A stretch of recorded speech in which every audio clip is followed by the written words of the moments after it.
údajně 4. rozměr. Ale to se nás netýká, z hlediska našeho je to fenomén, který nám všem stejně rychle odměřuje dobu našeho pobytu na tomto světě, v té které zemi, v tom kterém městě, oblasti nebo místě. Záleží na okolnostech.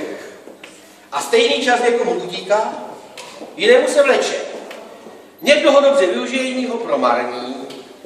Tento čas i vás dostihne a dostanete se do doby, já už tam ten jsem, kdy vám zbudou jen vzpomínky a přitom začnete neodvratně ztrácet paměť. Ale tak daleko ještě nejste, doufám, a já doufám, že tak daleko taky nejsem. A tak věřím, že já tady nejsem tak, a proto je třeba času využívat k tomu, co nás baví, co je příjemné, jako třeba to setkání, nebo podobné události. Pro koho je práce příjemná, tak ten je král, pochopíte.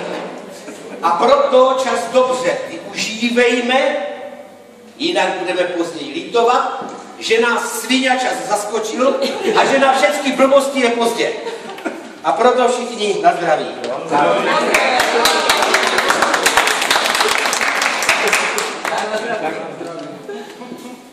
Lubota.